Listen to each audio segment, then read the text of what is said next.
నమస్తే, నేను Kavitha. Welcome to I dream. Social మీడియాలో వికృతమైనటువంటి కామెంట్లను చేస్తూ డార్క్ కామెడీ పేరిట మనకే అర్థం కాలేదంటూ రివర్స్ కామెంట్స్ చేసినటువంటి ప్రణీత్ హనుమంతు మీద కేసు నమోదైంది. కేవలం ప్రణీత్ మీదే కాదు, లైవ్ చాటింగ్ చేసినటువంటి మరో ముగ్గురు మీద కూడా కేసు నమోదైంది. ఓవరాల్గా పెట్టినటువంటి కేసులేంటి, అందులో ఏ సెక్షన్స్ ఉన్నాయి? మనతో పాటుగా ఉన్నారు హైకోర్టు అడ్వకేట్ శ్రీకాంత్ చింతల గారు. శ్రీకాంత్ గారు, నమస్కారం అండి. సో ప్రణీత్ హనుమంతు మనకు సోషల్ మీడియా చేతిలో ఉంది, మొబైల్ డేటా ఉంది, ఇంకేదో ఉంది, మనకు బ్రాడ్కాస్టర్లు ఉన్నారు, లేకపోతే యూట్యూబ్ ఛానల్ ఉంది, ఇన్ఫ్లుయెన్షియర్స్, ఏదైనా మాట్లాడుకోవచ్చు అని చేసినటువంటిది దాన్ని వాళ్ళకి రివర్స్ అయింది. అది కూడా థ్యాంక్స్ టు విజిల్ బ్లోవర్స్. వాళ్ళు మాట్లాడితే, వాళ్ళు బయట పెడితే మాత్రమే బయటకు వచ్చింది. ఇప్పుడు ఒక గుడ్ న్యూస్ అయితే వచ్చింది, ఆయన్ని అదుపులోకి తీసుకున్నారు. అట్ ద సేమ్ టైం తనతో పాటుగా లైవ్ బ్రాడ్కాస్ట్లో పాల్గొన్నటువంటి ముగ్గురు మీద కూడా కేసు పెట్టారని. ఇప్పుడు ఈ కేసులు పెట్టడాన్ని, దీన్ని ఎలా చూస్తున్నారు మీరు? యాక్చువల్గా ఈ మిస్యూజ్ అనేది ఎలా జరుగుతుంది? మిస్యూజ్ అనేది ఎలా జరుగుతుందంటే అండి, స్వేచ్ఛ అనే దాన్ని సమాజం చాలా డిఫరెంట్గా అర్థం చేసుకుంటుంది, చాలా అంటే రాంగ్గా అర్థం చేసుకుంటుంది. దీనిలో రెండు అంశాలు మీరు ముఖ్యంగా చూద్దాం. ఇప్పుడు కొత్తగా వచ్చిన చట్టం కింద ఇంతకుముందు 509 అది ఉండేది, దాని కింద పెట్టారు. ఇప్పుడు 295/79 BNS కింద కేసులు నమోదు చేశారు. ఐటీ యాక్ట్ ప్రకారం కూడా నమోదు చేసినట్టుంది. ఐటీ యాక్ట్లు మాత్రమే 5 సంవత్సరాలు శిక్ష ఉంటుంది, మిగతా BNSలో ఉండేదాన్ని కూడా రెండింటికి కూడా 3 సంవత్సరాల వరకు శిక్ష ఉంది.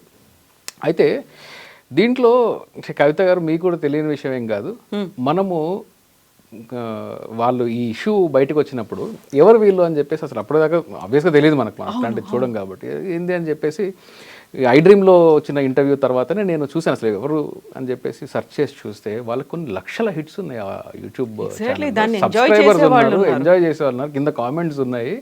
అంటే వీళ్ళు ఈ కొన్ని మన తెలుగు ఛానల్లో వచ్చే అతి జుగుప్సాకరమైన కామెడీ షోలలో స్త్రీలని అలాగే LGBT కమ్యూనిటీస్ మీద బాడీ షేమింగ్ చేస్తూ పొట్ట బట్ట ఇలాంటి షేమింగ్ చేసేటప్పుడు పగలబడి నవ్వి ఇంట్లో చప్పట్లు కొట్టుకునే బ్యాచ్ ఏదైతే ఉందో వాళ్ళ వల్లనే ఇలాంటి వాళ్ళు కూడా తయారవుతున్నారు. ఆ కంటెంట్ ఇది అమ్ముడుపోతుంది అని చెప్పేసి, అంటే ఏదైతే అమ్ముడుపోతుందో అలాంటి కంటెంట్ మనం అందించాలి అనే పోగడ ఇది.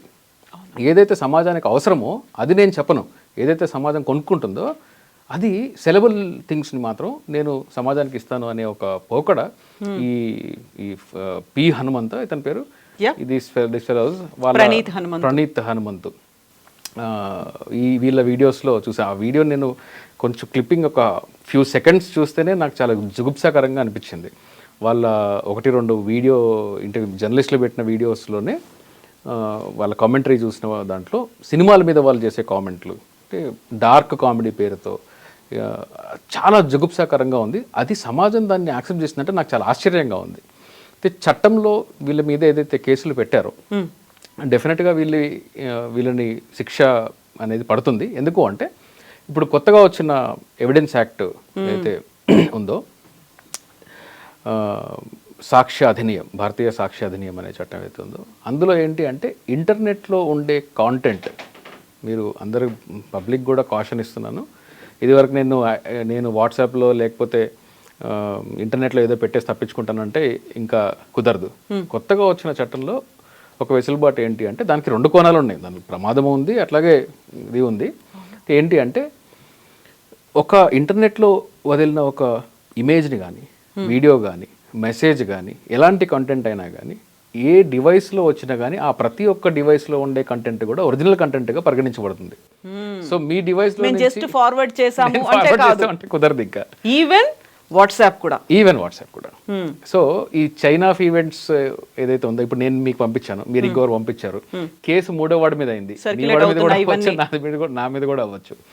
సో ఇప్పుడు కొత్తగా వచ్చిన చట్టం ప్రకారం ఏంటంటే వీళ్ళకి కన్విక్షన్ పడే ఛాన్స్, పర్టికులర్ ఈ ఐటీ యాక్ట్ ప్రకారము కన్విక్షన్ పడే ఛాన్సెస్ అనేది వీళ్ళకి చాలా ఎక్కువగా ఉంది. కన్విక్షన్ రావాలని చెప్పేసి కోరుకుందాం. ఎందుకంటే వాళ్ళు చేసిన కామెంట్స్ అనేవి ఒక ఫాదర్ డాటర్ మదర్ మధ్యలో ఏం జరుగుతుంది, అసలు వీళ్ళ ఇంట్లో వీళ్ళు ఎట్లా ఉంటారనేది నాకు అసలు వాళ్ళతో కలిసి వాళ్ళ ఫ్యామిలీ మెంబర్స్ వీళ్ళ మొహం ఎలా చూడగలుగుతున్నారు నాకు అసలు అర్థం కాలేదు. ఎలా యాక్సెప్ట్ చేస్తున్నారు అసలు. There is seriously wrong with the society also. అది మారాల్సిన అవసరం ఉంది. వీళ్ళకి శిక్ష ఖచ్చితంగా పడి తీరుతుంది. కొత్తగా వచ్చిన ఎవిడెన్స్ యాక్ట్ ప్రకారం అయితే వీళ్ళకి శిక్ష పడి తీరుతుంది. సో చాలా క్లియర్ డెఫినేషన్ అయితే ఉంది. సైబర్ యాక్ట్ అంటే ఏంటి, ఎవరెవరు ఏం చేస్తే ఆన్లైన్ డిజిటల్ మీడియాలో వచ్చే ఎవిడెన్స్ మీద మాత్రము ఆ ఎవిడెన్స్ని ప్రైమరీ ఎవిడెన్స్గా కన్సిడర్ చేస్తుంది చట్టం ఇప్పుడు. ఇదివరకు అది ప్రైమరీ ఎవిడెన్స్గా చూసేవాళ్ళు కాదు. దానికి సర్టిఫికేట్స్ అని, అథెంటిసిటీ అని ఉండేవి. ఇప్పుడు ఏంటి అంటే ప్రతి ఒక్క ఎలక్ట్రానిక్ డాక్యుమెంట్ని కూడా ప్రైమరీ ఎవిడెన్స్గా కన్సిడర్ చేస్తున్నారు. సో వీళ్ళ యూట్యూబ్ ఛానల్లో పెట్టుకున్నది ఆబ్వియస్గా ప్రైమరీ ఎవిడెన్స్ అవుతుంది కాబట్టి పోలీసు వాళ్ళు ఎవిడెన్స్లో వేసినప్పుడు కూడా వీళ్ళకి కన్విక్షన్ వచ్చే ఛాన్సెస్ చాలా హై రేట్ ఉంది. జనాలకి రీచ్ అయ్యేట్టుగా దాన్ని సర్క్యులేట్ చేసిన, పబ్లిష్ చేసిన, ఆ తర్వాత తప్పైపోయింది అని ఒక మాట చెప్పి దాన్ని డిలీట్ చేస్తాము అంటే వాళ్ళు ఎస్కేప్ అవడానికి లేదు. అక్కడ ప్రస్తుతం ఉన్న చట్టంలో మాత్రము అలా లేదు. సో మీరు ఆ కంటెంట్ని తీసుకొని నేను షేర్ చేస్తాను, కట్ చేసి కాపీ చేసి వాట్సాప్లో ఫార్వర్డ్ చేస్తానంటే జాగ్రత్తగా ఉండండి. మీ మీద కూడా కేసులు పెట్టచ్చు. మీరు కూడా ఈక్వల్లీ రెస్పాన్సిబుల్ అవుతారు. చట్టంలో ఉండే డెఫినేషన్లు బట్టి ఈక్వల్గా రెస్పాన్సిబుల్ అవుతారు ప్రతి ఒక్కరు కూడా. ఇలాంటి జుగుప్సాకరమైన కంటెంట్స్ని, పర్టికులర్గా పిల్లల్ని సెక్షువల్గా వాళ్ళని ఆబ్జెక్టిఫై చేస్తూ, స్త్రీలని సెక్షువల్గా ఆబ్జెక్టిఫై చేస్తూ, అలాగే సెక్షువల్లీ ఎక్స్ప్లిసిట్ కంటెంట్ని మీరు ప్రమోట్ చేస్తూ ఉంటే అది ఎలక్ట్రానిక్లో కానీ, ప్రింట్లో కానీ, లేకుంటే వర్బల్గా కానీ ఇవన్నీ కూడా శిక్షకి అర్హులు మీరు. ఇందులో పోక్సో యాక్ట్ ఉంది, ప్రతిదీ ఉంది. అండ్ నాకు కొంచెం ఈ క్లారిటీ అంటే ఏవేవి దేనికి ఎలా రిఫర్ చేశారు అనేది. ప్రణీత్ మీద 67B IT act, POCSO act 79, 294 BNS sections కింద కేసులు నమోదు చేశారు. ఇవన్నీ దేనికి రిఫర్ చేస్తున్నాయి? ఇవన్నీ కూడా ఏంటంటే ఇక్కడ ప్రైమర్లీ రెండు ఉన్నాయండి. ఉమెన్ అబ్సెనిటీకి సంబంధించి, అంటే outraging the modesty of women. ఇంతకుముందు 509 ఐపీసీ ఉండేది. ఇప్పుడు అది ఐ థింక్ 79 ఐపీసీ. ఆ కేసు కింద అక్కడ వీళ్ళు ఉమెన్ మోడెస్టీని అవుట్రేజ్ చేశారు, అలాగే ఉమెన్ని డీమీన్ చేశారు వాళ్ళ పదజాలంలో వాటిలలో. ఒక వీడియో కాదు, ఏదో ఒక వీడియో ఇప్పుడు కేసు ఎలా అవుతుంది అంటే కేవలం ఒక్క వీడియో మీద కాదు, వేరే కంటెంట్ కూడా వీళ్ళకి వ్యతిరేకంగా ఎవిడెన్స్గా పోలీసు వారు పెట్టబోతున్నారు. సో ప్రీవియస్ గా పబ్లిష్ చేసినటువంటి అన్ని వీడియోస్ కావచ్చు, బ్రాడ్కాస్ట్ చేసినటువంటి అన్ని మెసేజ్లు డెఫినెట్లీ. అట్లాగే 67 ఆఫ్ ఐటీ యాక్ట్ ఏం చెప్తుందంటే సెక్షువల్లీ ఎక్స్ప్లిసిట్ కంటెంట్ని కానీ వీటిని ప్రమోట్ చేయడము, వాటిని సర్క్యులేట్ చేయడం, వాటికి 5 సంవత్సరాల వరకు శిక్ష ఉంది. అలాగే పోక్సో యాక్ట్లో ఆ చైల్డ్ ఐడెంటిటీని బయటపెట్టడము, చైల్డ్ని సెక్షువల్లీ ప్రొవోక్ చేయడము, ఇవి కూడా శిక్ష పడుతుంది. 295 కూడా అదే చెప్తుంది. ప్రింట్ కానీ ఎలక్ట్రానిక్ కానీ ఎనీ అబ్సినిటీ ఉండేదాన్ని మీరు ప్రమోట్ చేస్తే మీరు శిక్షార్హులు అనేది ఈ చట్టాల కింద పోలీసు వారు పెట్టినట్టున్నారు. అయితే ఈరోజు మీడియాలో వచ్చింది ఏంటి అంటే బెంగళూరులో అరెస్ట్ చేసి వారెంట్ వేసి ఇక్కడ తీసుకొస్తున్నారు అని. బహుశా తాత్కాలికంగా వాళ్ళకి బెయిల్ రావడము, లేకుంటే స్టేషన్ బెయిల్ ఇచ్చి వదిలేయడము ఇలాంటివి జరగవచ్చు. ఎందుకు అంటే చట్టం అది 3 years 5 years శిక్ష కాబట్టి స్టేషన్ బెయిల్ ఇచ్చి పంపించవచ్చు వాళ్ళని. ఇంతకుముందు 41 CRPC అనేవాళ్ళు. అలాగే వాళ్ళకి ఇచ్చి పంపించే వెసులుబాటు ఒకటి ఉంది, బెయిల్ కూడా వచ్చే వెసులుబాటు ఉంది.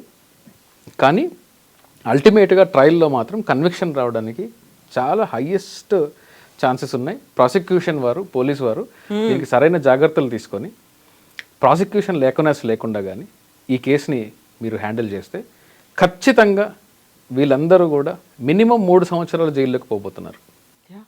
ఇప్పుడు ఆల్ సైడ్స్ నుంచి వచ్చినటువంటి ఒక ప్రొటెక్షన్, ప్రెషర్ అనేది కూడా కనిపిస్తుంది ఒక దీంట్లో చూసుకున్నట్టయితే. అంటే సోషల్ ప్రెషర్ అనేది ఉంది, డెఫినెట్లీ సోషల్ ప్రెషర్ అనేది ఉంది. సోషల్ ప్రెషర్ ఉంది కాబట్టి ఇప్పుడు వీళ్ళు బయటపడడానికి ఛాన్సెస్ అయితే లేవు. అంటే సోషల్ ప్రెజర్, చట్టం మీద సోషల్ ప్రెజర్ ఏం పనిచేయదు. కాకపోతే అంత ఈజీగా యాక్సెప్ట్ చేయరు కదా, అలా ఎలా వదిలేశారు అనేది మాత్రం ఉంటుంది కదా. అంత ఈజీగా బయటకు వచ్చేస్తారా వాళ్ళు అనేది? ఈజీగా బయటకు రావడానికి వీలు లేదు. ఇప్పుడు వాళ్ళు క్రియేట్ చేసింది స్టేషన్ బెయిల్ తీసుకొని వచ్చేస్తాం. అది మీకు చట్టం ఏం చెప్తుంది అంటే ఒక అక్యూజ్డ్ పర్సన్ కూడా, అంటే నిందారోపితుడికి కూడా హక్కులు అనేవి ఉంటాయి. మీరు ఎవరి మీద అంటే వాళ్ళ మీద, ఇప్పుడు నేను వచ్చేసి కవిత గారికి చేశారు అంటే మిమ్మల్ని తీసుకెళ్ళి జైల్లో పెట్టరు. ఎందుకంటే కొన్ని హక్కులు ఉంటాయి. సో వాళ్ళకి కూడా ఈ దేశ నాగరికులు కాబట్టి, పౌరులు కాబట్టి వారికి ఉండే హక్కులు వాళ్ళకు ఉంటాయి. అయితే ప్రాసిక్యూషన్ వాళ్ళ పని ఏంటి అంటే వీరు తప్పు చేశారు, నేరం చేశారు అనేది ప్రూవ్ చేయడం. అది కోర్టులో ప్రూవ్ చేస్తారు. కేవలము స్టేషన్ బెయిల్ ఇచ్చి పంపించేయడం వల్ల, లేకుంటే బెయిల్ ఇచ్చి పంపించేయడం వల్ల వాళ్ళు నేరం నుంచి తప్పించుకోవట్లేదు. చట్టం పరిధిలోనే ఉంటున్నారు, వాళ్ళ మీద కండిషన్స్ ఉంటాయి. కోర్టు ఒకవేళ మీరు ఈ సిటీ వదిలి వెళ్ళడానికి లేదు, మీరు ఇలాంటి కంటెంట్ ఇంకోటి చేయడానికి లేదు అని చెప్పే రైట్ కూడా కోర్టుకు ఉంది. అలాంటి కండిషన్స్ పెట్టి ఇవ్వచ్చు, బెయిల్లో కండిషన్స్ పెట్టి ఇవ్వచ్చు. కేవలం ఇవి టెంపరీ వెసులుబాటు మాత్రమే. జైల్లో పెట్టి మీరు డైరెక్ట్గా శిక్షించలేరు కదా. There is procedure of law. ఆ ప్రొసీజర్ ఆఫ్ లా ఫాలో అయ్యి ట్రయల్ చేసిన తర్వాత ఖచ్చితంగా వీళ్ళకి శిక్షలు అనేవి పడి తీరుతాయి. అయితే ఇక్కడ ప్రణీత్తో పాటుగా మిగతా వాళ్ళు చేసిన ఆ కింద వచ్చినటువంటి కామెంట్స్ ఏదైతే ఎప్పుడైతే బయటకు వచ్చిందో, డార్క్ కామెడీ అంటే పిచ్చి మొహాలు మీకు అర్థం కావట్లేదు, చాలా క్లియర్ గా చెప్పింది అది. అక్కడ మీకు ఆ కంటెంటే అర్థం కావట్లేదు, మీరు వెనకబడి ఉన్నారు అని చేసినటువంటి కామెంట్స్. సో ఇప్పుడు డార్క్ కామెడీ ఏంటి, వీటన్నిటికీ డెఫినేషన్స్ కూడా ఉన్నాయా? డార్క్ కామెడీకి వీటికి డెఫినేషన్స్ లేవండి. ఇవి పబ్లిక్ లో పెట్టుకున్న పేర్లే. What is dark comedy, white comedy అట్లాంటివి ఏం కామెడీకి రేస్ ఏం లేదు. కామెడీ అనేది ఒక సమాజాన్ని కానీ లేకుంటే చట్టాన్ని వైలేట్ చేయనంత వరకు అది కామెడీగా పరిగణించబడుతుంది. నవ్వుకోవచ్చు, హాస్యాస్పదంగా ఉండొచ్చు. ఇప్పుడు ఆ మధ్య ఏదో రోస్ట్ అని చెప్పేసి హిందీలో ఈ ఏఐబి అనే ఛానల్ పెట్టారు కదా, బాలీవుడ్ సెలబ్రిటీస్ అందరూ వచ్చి రోస్ట్ చేసి కరణ్ జోహర్ గారిని వాళ్ళు కామెంట్ చేయడం, ప్రతి ఒక్క సెలబ్రిటీని వాళ్ళని బాడీ షేమింగ్ చేయడం, కామెంట్ చేయడం, వాళ్ళ ఇంటెలిజెన్స్ మీట్ చేయడం, గ్రిల్ చేసినట్టుగా ఒక రకమైన రోస్ట్ అని పేరు పెట్టున్నారు. ఇవన్నీ కూడా వాళ్ళు ఇచ్చుకున్న పేర్లే. సో అందులో ఎక్కడన్నా ఒబ్సినిటీ ఉందా, అందులో ఎక్కడన్నా ఇది ఉందంటే వ్యక్తుల మధ్యలో ఒక వ్యక్తి మీద అతని కన్సెంట్తో జరిగింది, అది డిఫరెంట్. సో దానికి ఒక కేటగిరీ పెట్టుకున్నారు. ఈ డార్క్ కామెడీ అంటే ఏంటి అనేది ఎవరు ఇష్టం వచ్చినట్టు వాళ్ళు చెప్పుకుంటారు. నాకు సంబంధించి మనం టీవీలో ఏదైతే పాపులర్ తెలుగు కామెడీ షోస్ ఏదైతే ఉన్నాయో అందులో నుంచి బయటకు వచ్చిన కమీడియన్స్ అని చెప్పుకుంటున్న పాలిటీషియన్స్ ఈ రోజులు ఎవరైతే ఉన్నారో, ఈ చిల్లర కామెడీని కూడా మనం చప్పట్లు కొట్టి నవ్వుకున్న వాళ్ళు, అది కూడా డార్క్ కామెడీయే. ఇప్పుడు ఎవరైతే ప్రొటెస్ట్ చేస్తున్నారో ఆ కామెడీకి మీరు నవ్వారు కదా, మరి దాని అవుట్కమ్ ఇట్లాగే ఉంటుంది. అయితే ఇప్పుడు డార్క్ కామెడీ లేకుంటే ఇందులో పోక్సో యాక్ట్ ఉంది, బిఎన్ఎస్ ఇవన్నీ కూడా ఉన్నాయి అనుకున్నప్పుడు, గతంలో వీళ్ళతో పాటుగా మిగతా వాళ్ళు కూడా సినిమాల మీద చేశారు, హీరోలు హీరోయిన్ల మీద చేశారు, పాటల మీద చేశారు, ట్రైలర్స్ మీద చేశారు, రివ్యూల రూపంలో కూడా ఇవన్నీ చేశారు. అవన్నీ కూడా ఇందులో కన్సిడర్ చేయొచ్చు కదా? ఇప్పుడు అబ్సల్యూట్లీ కన్సిడర్ చేయొచ్చు. ఎందుకు అంటే క్రైమ్ అనేది, కవిత గారు, it is a crime against the state. మీరు అందుకనే పోలీసు వారు అంటే ఒక అక్యూజ్డ్ పర్సన్కి కేసు టైటిల్ ఏముంటుందో చూడండి. ఎప్పుడైనా కానీ మీరు వెళ్ళి పోలీస్ స్టేషన్లో నా మీద కంప్లైంట్ ఇచ్చారనుకోండి, రేపు పొద్దున కవిత వర్సెస్ శ్రీకాంత్ అని రాదు కేసులో, శ్రీకాంత్ వర్సెస్ స్టేట్ అని వస్తుంది. ఎందుకని? It is a public wrong. So when it is a public wrong, it is a state duty. ఆ స్టేట్ డ్యూటీ అనేది వీరిని అరికట్టడము, ఇలాంటి జుగుప్సాకరమైన విషయాల్ని, ఇల్లీగల్ అయిన అంశాలని అరికట్టడం అనేది state duty. So this is a warning to every one. వాళ్ళు ఎవరెవరైతే ఇలాంటి కంటెంట్ని పబ్లిష్ చేస్తున్నారో, ఎవరెవరైతే దీంట్లో ఇన్వాల్వ్ అయి ఉన్నారో వాళ్ళందరికీ కూడా ఇలాంటిదే వర్తిస్తుంది ఫ్యూచర్ కూడా. డెఫినెట్లీ. మీకు క్రైమ్లో వన్ ఆఫ్ ద అంటే చాలా లెస్ పాపులర్ ప్రిన్సిపల్ అయినా కానీ కేవలం విక్టిమ్ ఉండవలసిన అవసరం లేదు. క్రైమ్ చేస్తే చాలు.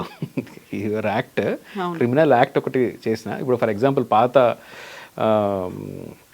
ఐపీసీలో దాని రిలవెంట్ ప్రావిజన్ కొత్త బిఎన్ఎస్ లేదు, అంత కొత్తగా వచ్చే కదా, అంత గుర్తులేదు, 336 ఐపీసీ అని ఉండేది. దాంట్లో ఏముంటుంది అంటే యాక్ట్ ఆఫ్ నెగ్లిజెన్స్. అంటే ఎవరైనా నెగ్లిజెన్స్ ద్వారా యాక్సిడెంట్ చేసి చంపేస్తాం కదా, అట్లాగే ఎనీ నెగ్లిజెంట్ యాక్ట్ ద్వారా ఒక వ్యక్తిని ఎండేంజర్ చేయడము శిక్షార్హులు. ఇప్పుడు ఫర్ ఎగ్జాంపుల్ నేను రోడ్డు మీద వెళ్తున్నాను, గవర్నమెంట్ ఒక పనిని సబ్ కాంట్రాక్టర్కి ఇచ్చింది. ఆ కాంట్రాక్టర్ ఏం చేస్తున్నాడంటే ఎటువంటి సేఫ్టీ లేకుండా పైన ఫ్లైఓవర్ ఎక్కి దాన్ని ఏదో క్లీనింగ్ చేస్తున్నాడు, పెయింటింగ్ చేస్తున్నాడు. దీనికి వాడికి దెబ్బ తగలాల్సిన అవసరం లేదు. You have endangered a person, కాబట్టి నేను గవర్నమెంట్ మీద కేసు వేయచ్చు. నువ్వు వెళ్ళి వాడు పడిపోయాడు, వాడికి ఏం జరగలేదు కదా, కేసు ఎక్కడ ఉంది అనడానికి వీల్లేదు. You have endangered. లా ఏం చెప్తుందంటే ఆ పర్టికులర్ సెక్షన్లో ఎవరన్నా ఒక వ్యక్తిని ఎండేంజర్ చేస్తే అది కూడా వాళ్ళు కూడా శిక్షార్హులు అని చెప్తుంది. అలాగే ఇది కూడా మీకు డెఫినేషన్స్ చదవండి, దానిలో ఒక వ్యక్తి ఉండాల్సిన అవసరం లేదు. వీడు అబ్సినిటీని ప్రమోట్ చేసి చైల్డ్ని సెక్షువల్గా ప్రమోట్ చేయడము, లేకుంటే వారికి వ్యతిరేకంగా వీళ్ళు కామెంట్స్ చేస్తున్నారు, లేకుంటే ఉమెన్కి సంబంధించిన వీళ్ళు సర్క్యులేట్ చేస్తున్నారు, సెక్షువల్ కంటెంట్ని వీళ్ళు సర్క్యులేట్ చేస్తున్నారు అంటే చాలు. అది ఎవరికి పంపించారు, దానివల్ల ఎవరు నష్టపోయారు అనేది material. So can we expect more Praneeth హనుమంతులు లాంటి వాళ్ళ మీద ఇలాంటి కేసులు అనేవి కంటిన్యూస్గా వస్తూనే ఉంటాయి. But we need to be vigilant. ఎవరెవరు ఏం చేస్తున్నారు, ఆ విక్టిమ్ మాత్రమే కేసు పెట్టాల్సిన అవసరం లేదు.